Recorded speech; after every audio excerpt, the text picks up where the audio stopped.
Hello and welcome to I Talk to Ghosts, the podcast that knows that the depths of the paranormal go very deep.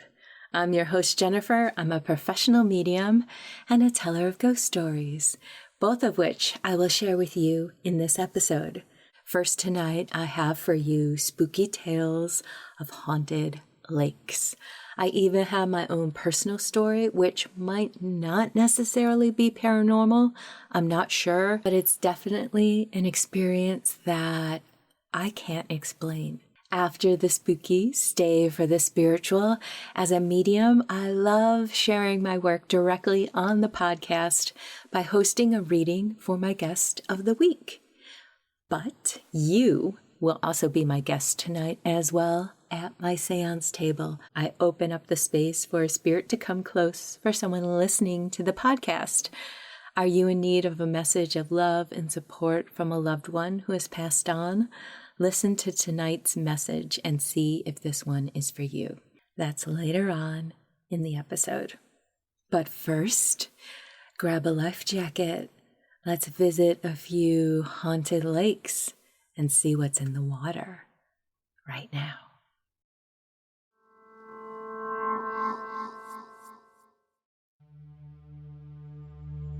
My cousin and I have always been interested in the paranormal, and we love to investigate any nearby ghostly occurrences we come across.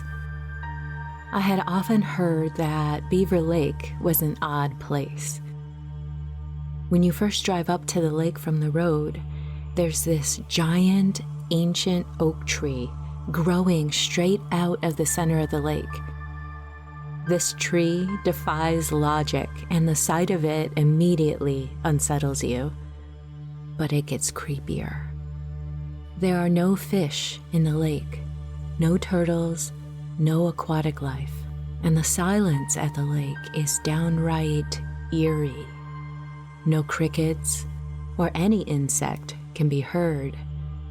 No birdsong to brighten the mood.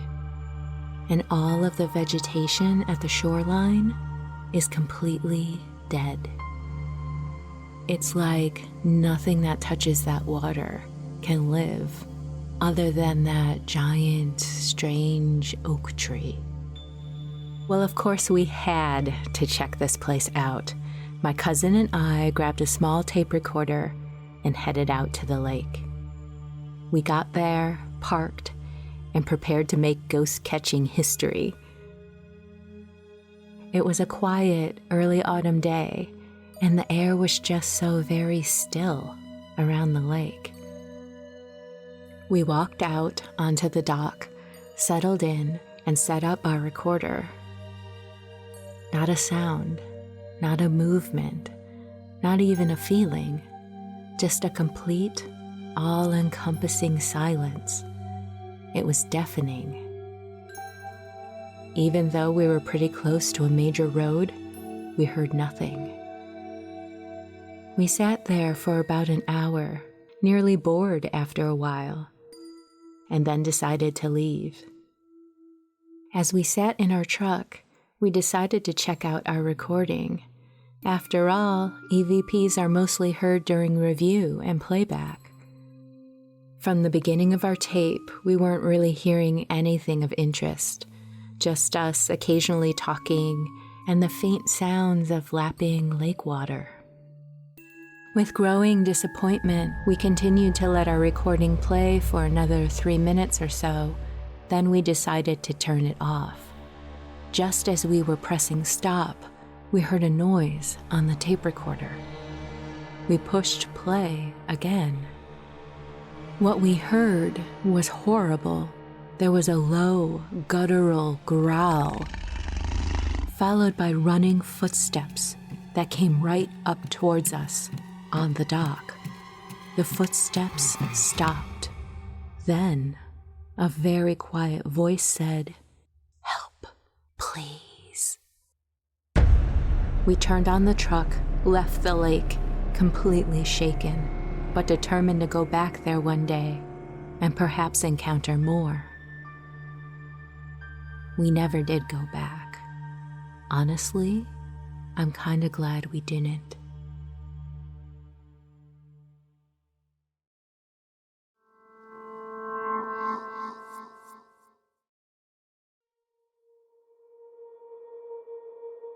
I was driving back from a friend's cabin, taking my time because the winding roads were barely lit by my car's headlights.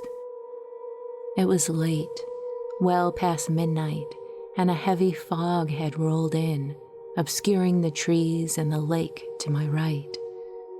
I was exhausted but determined to get home, the eerie stillness outside only encouraging me to want to be safe at my own home. As I rounded a bend, I saw her. A pale female figure was standing at the edge of the road, seemingly soaked to the bone, her hair plastered to her pale face. She wore a tattered white dress that looked heavy from water, like she had been submerged. She raised a trembling hand as my car approached, and I hesitated for a moment, but pulled over. I couldn't just leave her out there in the middle of nowhere. I rolled down my window and I asked her if she was okay and if she needed a ride. She nodded and climbed into the back seat without a word. The car filled with a faint smell of lake water and damp earth. I saw her shiver, her hands clasped tightly in her lap. "Where are you headed?" I asked, glancing at her in the rearview mirror as I pulled forward onto the road. She looked young, early 20s maybe, but her eyes had an older, hollow look about them. She didn't speak, but I saw her point forward as I glanced at her again.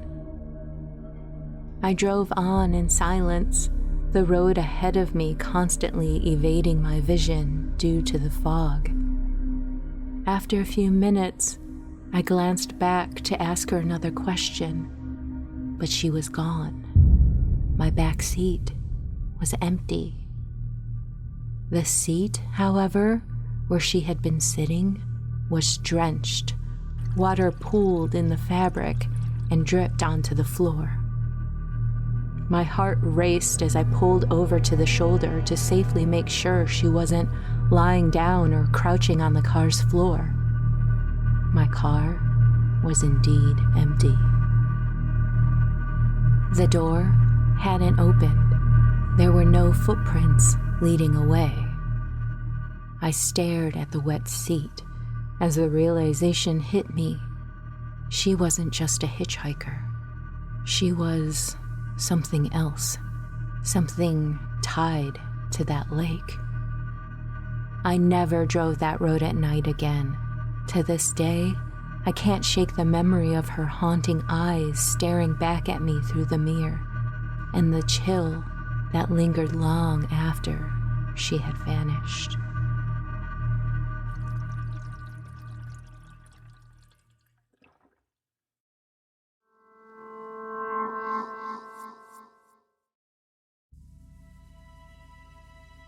When I was 7 years old, my family and I were staying with my uncle and his family in his cabin cruiser, which was tied to the dock in Swan Island Harbor. Around 4 o'clock in the morning, we all awoke to the sound of footsteps walking across the deck, inches above our heads. The footsteps walked from the bow of the boat, over the flybridge, down the ladder, and across the lower deck to the stern. Thinking it was a late-night caller, my uncle put on his boots, went up through the wheelhouse, and out to the lower deck where the footsteps were last heard. The fog was so thick outside that it took a couple of seconds for him to get his bearings. Upon investigation, he found that there was no one on the lower deck where the footsteps had ended. Then he noticed we were nowhere near the dock in the Swan Island Harbor, that somehow we were drifting out to sea. He had no idea where we were, in which direction we were going, or why we were no longer tied to the dock. He moored the boat in deep water and kept watch until the next morning. With the morning light and the lifting of the dense fog, he had discovered that we had drifted for miles the night before. The bow line that had previously secured us to the dock had been cut with what must have been a very dull knife. No other boats were nearby. That morning, we all went above deck, only to find, disappearing in the morning dew, fading footprints, bare feet, in almost a straight line from the bow to the stern of our boat.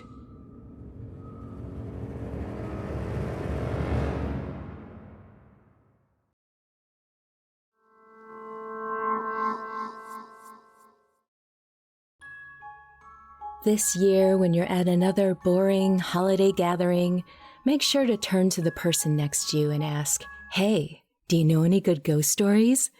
And then share the I Talk to Ghosts podcast with them. No more awkward silences trying to figure out what to say, what to talk about. Talk about ghosts. Talk about spirit readings. Share the I Talk to Ghosts podcast. Thank you and happy spooky holidays.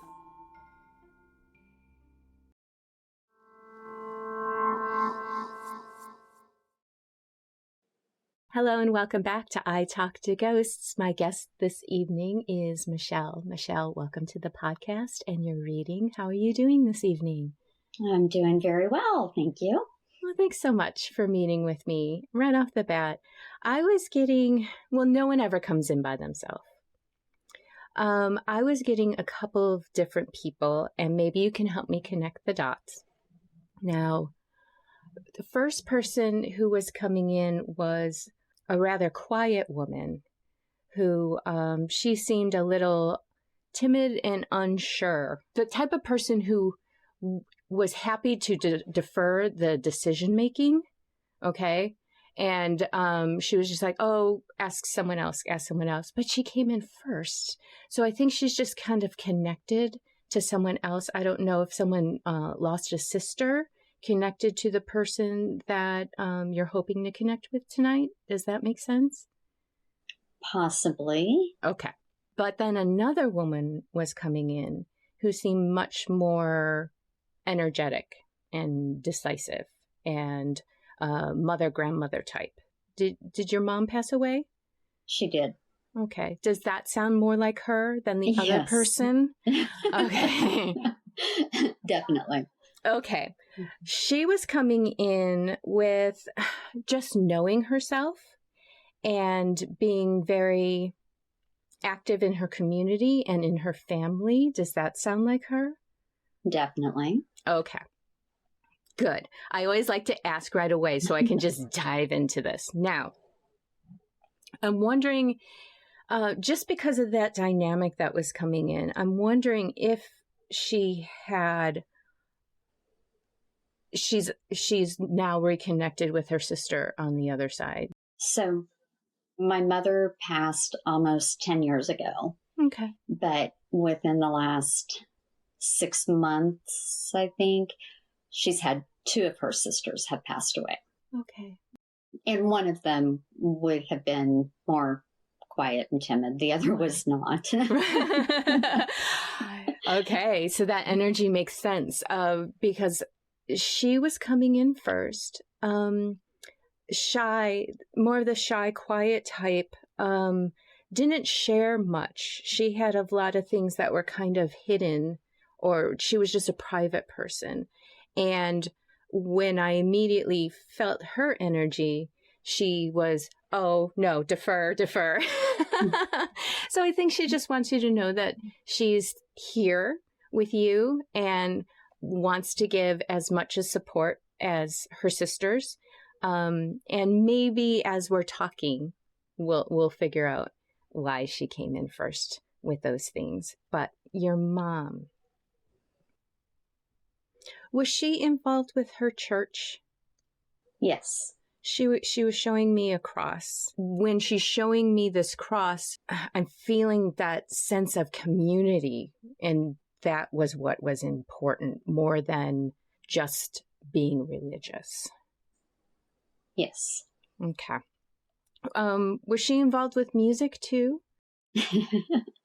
Yes. And at different times, she was the choir director at the church. And she was in the church choir. And yes, she loved to sing. She's immediately like, yeah, my daughter's right. You do have a nice voice. Let me confess, I cannot sing. I cannot be recruited. But I appreciate it. Okay. This is really random. She's showing me a wizard. I don't know. Like, okay. A wizard type, like a person, with like the cap and the robe, like and the beard, like Merlin. Well, my dad's name is Merlin. Get out. Mm-hmm. I've never met a Merlin before. Wow. Oh my goodness. Oh my goodness. Okay. Well, that explains it. Okay. I want to see. She seems confident just in herself, and she wants to pass that along to you. Just like, oh, and like that's coming through with the messages that I have for you later. But okay, what is this? When talking about confidence, and it's not that she was assertive, but when I think assertive, her sister's coming back in. I don't know if you know anything about her relationships, but she's kind of indicating that there was someone assertive, not in the best way, that kind of made her go, you know what, I'm good, kind of brought out the I'm good in the background type of personality in her. Does that make sense? A few years before she passed, she and some of her siblings had a falling out. Okay. And one sister kind of led that whole situation. The charge.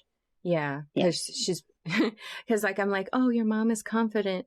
And then other sister's kind of like, I kind of disagree a little about the dynamics of things. But the communication breakdown, just different personality types were going on there. Yeah. Okay. Your mom wants to talk about grandchildren. She loves her grandchildren. And I'm just seeing all these bright lights around it. She really adored her family, and she still does. And she's just there. She wants you to know she is here, and she sees every little milestone. And she's just so proud. And I just see it as this bright light of just warmth and love. And she just really, really wants to convey that more than anything. She just, connection and family and what we can do for others and how we relate to each other. This is like the feeling that's just flowing through here. Yeah. And she referred to them as her 7 angels. Oh, her angels. Yeah, yes. Exactly. A couple other, I see, I get shown little random images. I'm being shown a beaded necklace. Oh, jewelry in general. Yeah, jewelry in general, and furniture. I don't know if she had arthritis or her hands hurt from carrying heavy things. Did she move? Mm-hmm. I'm seeing like furniture moving and jewelry. So she loved jewelry and actually worked part-time in a couple of different jewelry stores. And so she had a nice little collection after she passed where so I have, well, we all have pieces of her jewelry, but yes, that was very important to her. Okay. As far as moving, I'm not sure exactly, like the moving of furniture. Dad finally moved out of the house that they were living in at the time that she passed. So he's in a different house now. Okay. This was more of and like, I'm not going to dwell here long, but I just like to explain myself. It was the feeling you get when you're picking up something heavy and then you finally get to put it down, and how your fingers kind of ache from that. Yeah. Random. Yeah. I like to give what I get. And yeah, maybe if it ever makes sense, that's a good mystery, right? Okay. Let me see. I'm also getting a lot of imagery about circles and wheels and cycles of things coming back around, starting over again. And I know that's really general, but it seems very specific to me that, like, I'm seeing plants growing and coming out of the ground and growing big and then and going back down, almost like a time lapse of things. And I can appreciate that that's really general, and it might be hard to connect that to something, but and the imagery of a wheel or a circle, and then the notion of cycles and that time lapse was also just another thing I wanted to convey, because it was coming through for me. Okay. Yeah. Can't think of that. Not clicking just on that. No problem.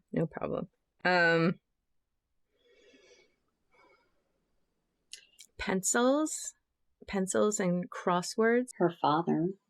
Her father did. He seems to have was he a sharp man? Just kind of had some clarity about him. Very cerebral type. Let's take a quick break. Are we all psychic? What are spirit guides and angels? What is energy healing? What's a ghost? Do I have a soul contract? What's a soul even? Hello, Voyagers. I'm Lauren. And I'm Frank. And we started Clairvoyaging Podcast when our 5-year-old niece correctly predicted the death of a stranger.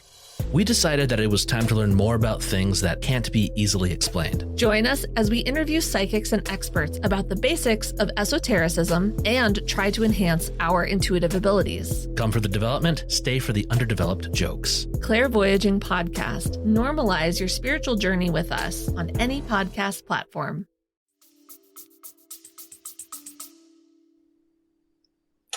He's been gone so long. And I was so young, I didn't know him that well in that way. It's kind of sad. What I can convey to you is that he did have he had a mental sharpness about him, and he had a clarity of things. Like, he was very good at just clearing through the mental clutter or any kind of complicated situation, and was able to bring a sense of simplicity to complex things. He's conveying that you have traits like that too. I would say that I do. I don't know that my brothers would say that I do. But no one's asking your brothers.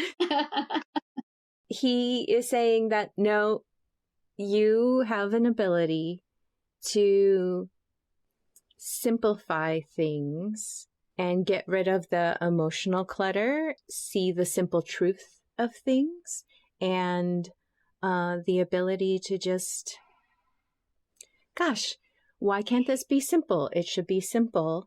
Yes. Yeah, that's me. So you tell them that. Yeah. So you tell your brothers that Grandpa agrees with you, and he's in your corner when it comes to all that. Okay. Yeah. Going back to the wheel and the time lapse and cycle. Uh-huh. 2.5 years ago, my brothers and I, one brother and I, and then the other brother and his wife, we kind of had a falling out. And so we have not really communicated. Mm-hmm. So the time lapse, and I'm trying to start to resolve that, or I don't know that will ever be resolved, but at least try and bring things back together. Yeah. There's some agreement there of just, it feels like you're playing whack-a-mole, when it's like, all right, knock down this problem. Now there's this one. Now there's this. And it's like, it's exhausting. It's exhausting to kind of fight them off with a stick. Right. If you can keep your calm. Oh gosh. Is there one of them who's just, they either get nasty or they bring stuff in that just doesn't need to be involved. And sometimes it's even behind your back. And how can you combat that when you're not even there? Right. Yeah. So yeah, I'm getting chills. It's almost like it starts without you, and then you have to deal with the results of it. And, it's just kind of impossible to, how do you stop it if you're not even there when it starts, Yeah. The sense I'm getting is that if it works, it works. If it doesn't, it doesn't. And nothing is worth trading your calm for, and it's almost like, wow, it's funny. It's getting really cold in here. Know yourself, have your center, be yourself. And if you can let the past go, of course, do so. But it's almost like they have to be ready. They have to come to you, Yes. and they have to come to you, organically. It's just, I'm being shown all this organic imagery about it. So Dad wants everybody to be invited to Thanksgiving at his house. Mm-hmm. So we will all be together at Thanksgiving. Mm-hmm. But before that and some of that is because my brother has, in small ways, kind of shown that he misses his family. Good. So, yeah.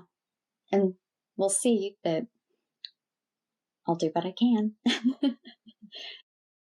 If you can know yourself and connect with yourself outside of those situations, when you're in them, you have your home base built in. Yeah. Okay. Yes. But I have some messages for you as well, but I did want to check in and see if there was anyone else that you were hoping would come through this evening. A coworker who was a friend. Okay. Didn't know if he'd be hanging around, maybe. Sure. I think that I could see him hanging back because family is important, right? And but yeah, let's see. I'm seeing him giving a lot.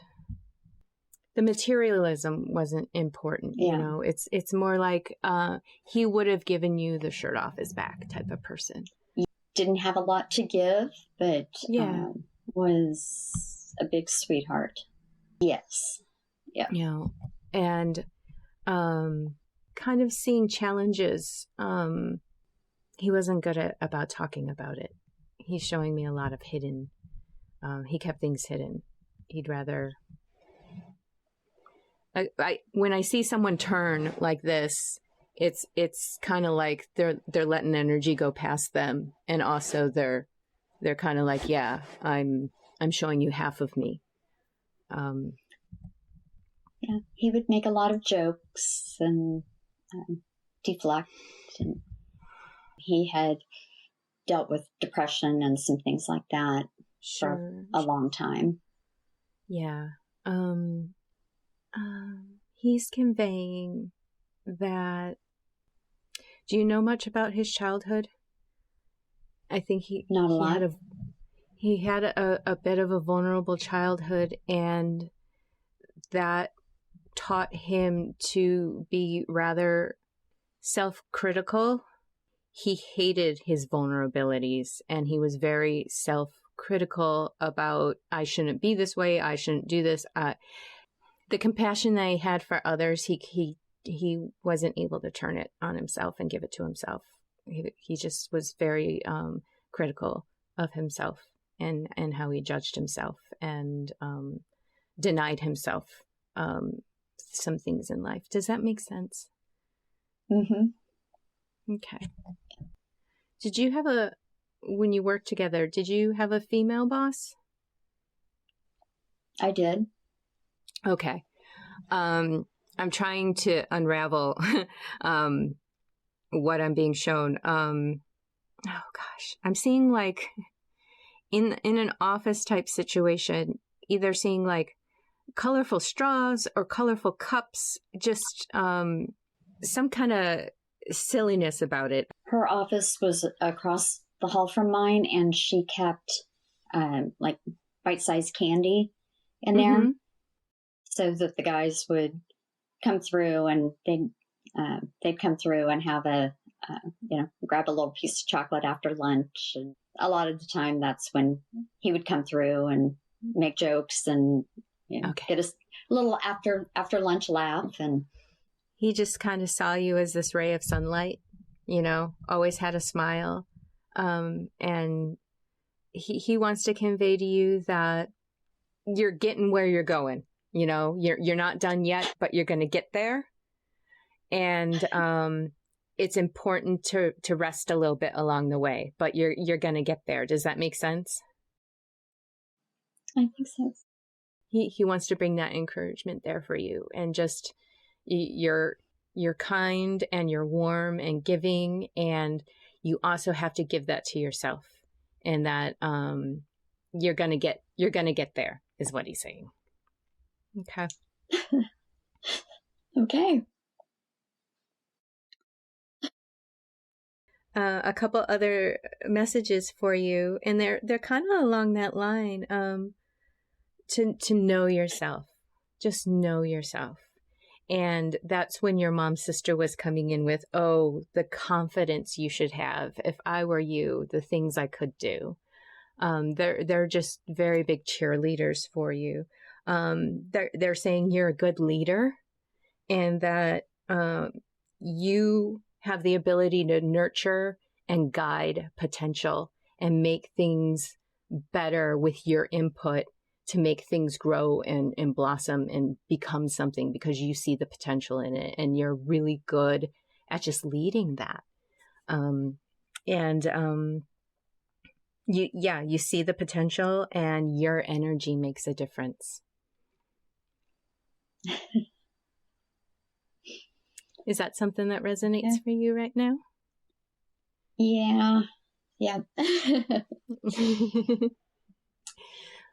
Well, just at a crossroads in life right now. You'll get there. They're all confident that you'll get there. And if you see the potential of making that decision, trust that your ability to nurture it and grow it and manifest it to be what it is, what you want it to be, that'll happen. Don't hang back and think, it's risky to try. Everything is risky to try. But, if you see some potential that is just really like it's meant for you, it's going to make your heart sing, follow it, or at least be curious about it and explore it. And don't immediately shut it down, because you're going to get there. You will get there. Okay. Okay. All right. Well, thank you so much for meeting with me today. This has been lovely, and so many people, and the variety that is coming in is just wonderful to see. They're all here for you. They're all here for you.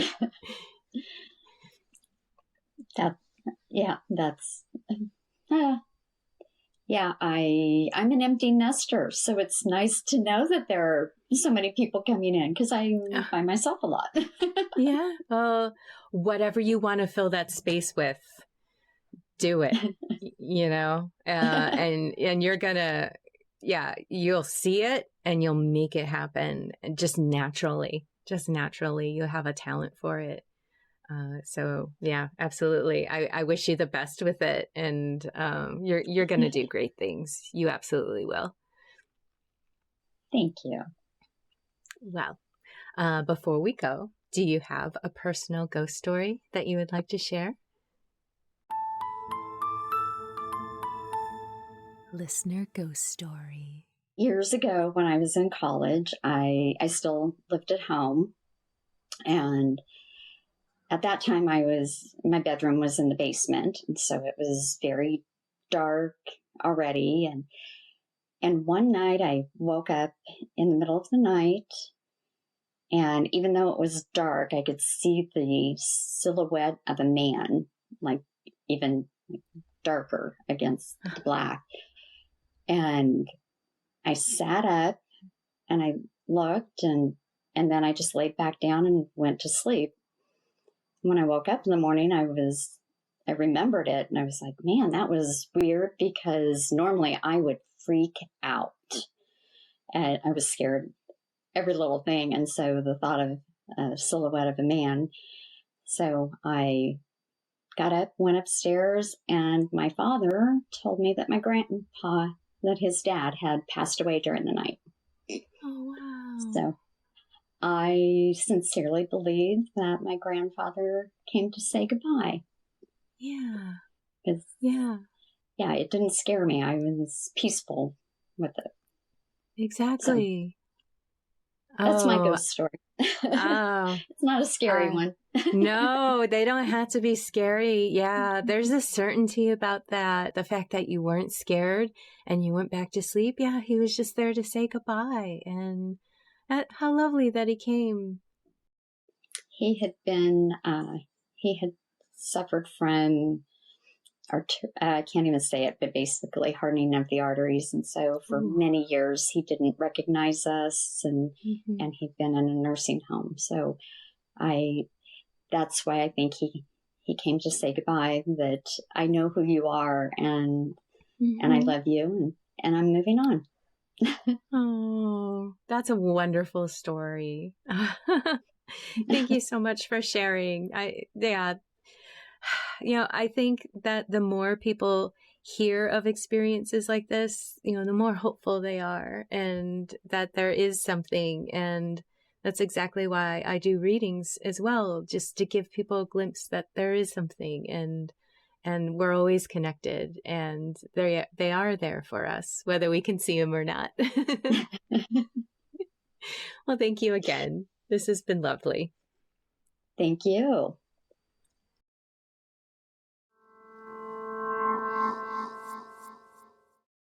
Are you enjoying your spooky visit? Please support the podcast by liking, sharing, and subscribing.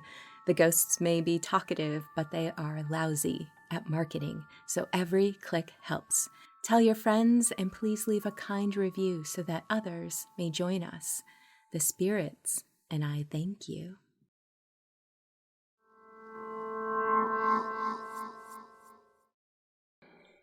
Hello and welcome back to I Talk to Ghosts. I have a message from the spirits this evening. And as I work near my seance table, I have with me white calcite. White calcite has very cleansing, divine energy. It is perfect for doing any work with any of your chakras if you feel like you want just a boost of divinity and clearing. White calcite has a lot of divine, loving energy associated with it. At this time, I'm going to clear my space and clear my mind, invite a spirit close with the intention of reaching someone who is listening to the podcast. Tonight, I have with me this isn't very conventional, someone's ex-husband.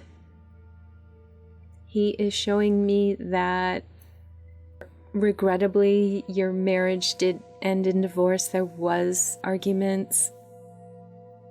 Since he has passed away, he's gained a lot of clarity in his soul and wants to acknowledge how sharp he was with you, and that he knows he wasn't the easiest person to get along with. He was very cerebral. He was very, you could describe him as cold when it came to reacting to life. And in the end, just your differences of approaches and everything didn't work out with the two of you. Yeah. He wants to offer that he knows he was a very critical thinker, and he couldn't escape that in his own mind, if that makes sense. It feels like he really threw himself into his work, which also feels really official and logical. He's sharing with me that he passed away rather suddenly, and the two of you didn't talk anymore, but it was still very shocking to learn that he had passed away. He really wants to take this opportunity with his message to you to really express for once how creative and emotional and beautiful he thinks your soul is, and that you deserve to be with good people who all of your gifts and talents really shine with their support. He's saying that you're a bit of a worrier, so try not to overthink. Find that balance in things and don't fixate on the worst case scenario. That's only one possibility of things that can happen. Also give some equal time to the what would the best case scenario be, and how can I react to that and prepare for that and take action with that in your heart. I think I'm going to leave it at that. If these messages and this connection resonates with you, please reach out, because I really do love to know. Thank you.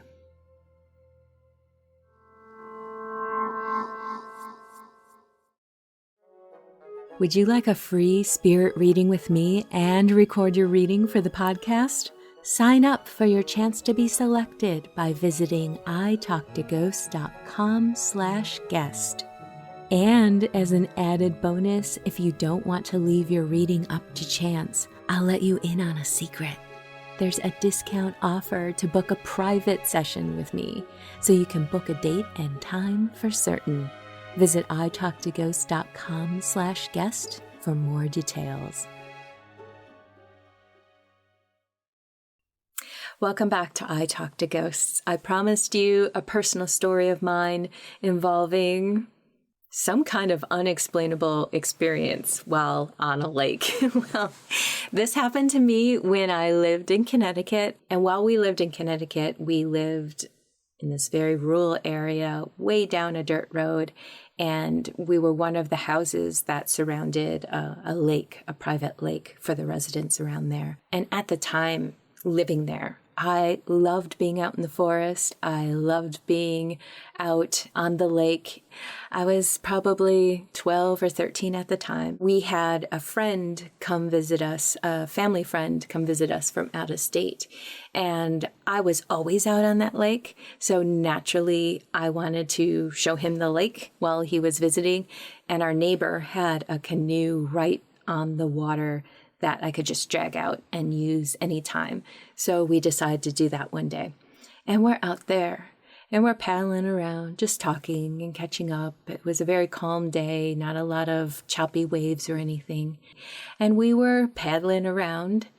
This lake was sort of big. It was definitely on the larger side. It was large enough that you couldn't see both ends of it, but you could see all the way across. And even that length across was very wide. And, when you're canoeing, after a while, you kind of get tired and you kind of drift and take in the scenery of the lake. And I caught a motion on my left-hand side in the water, and this large mass approached the side of the canoe perpendicular, came towards us. Could tell it was huge, whatever it was, at least 4 feet wide.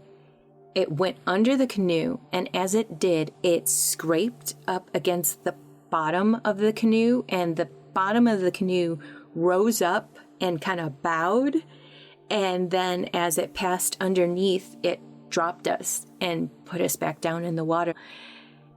And we just sat there, shocked. And my family friend asked, what was that? Like, I don't know. Maybe it was a boulder in the water that we didn't see. And we paddled around kind of looking to see what it could have been, or if it was some kind of animal or creature. Hey, can we spot it, get a good look at it? And we couldn't find any structure in the water around that area to recreate this. And as we're paddling around trying to figure out a logical explanation and also discussing what could possibly be in this lake that would be that big, we kind of got spooked out and decided our time in the water was done, and we headed in after that. I don't know what this was.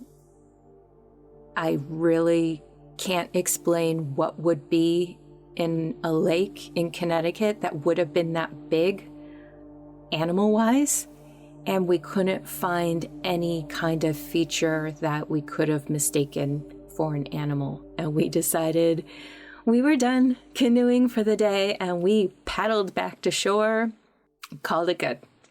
I think I might have asked the neighbors if there was anything large in the lake, and they just looked at me funny. Go away, kid. And with that, dear listener, we've reached the end of this episode of I Talk to Ghosts. I hope you've enjoyed the spooky lake stories that I shared with you this evening, as well as my mediumship work. Do you have any spooky lake stories of your own? I would love to hear about it, so please reach out. In the meantime, wherever you wander off to in this world or the next, just remember, come back and visit with me. Have a lovely evening and good night.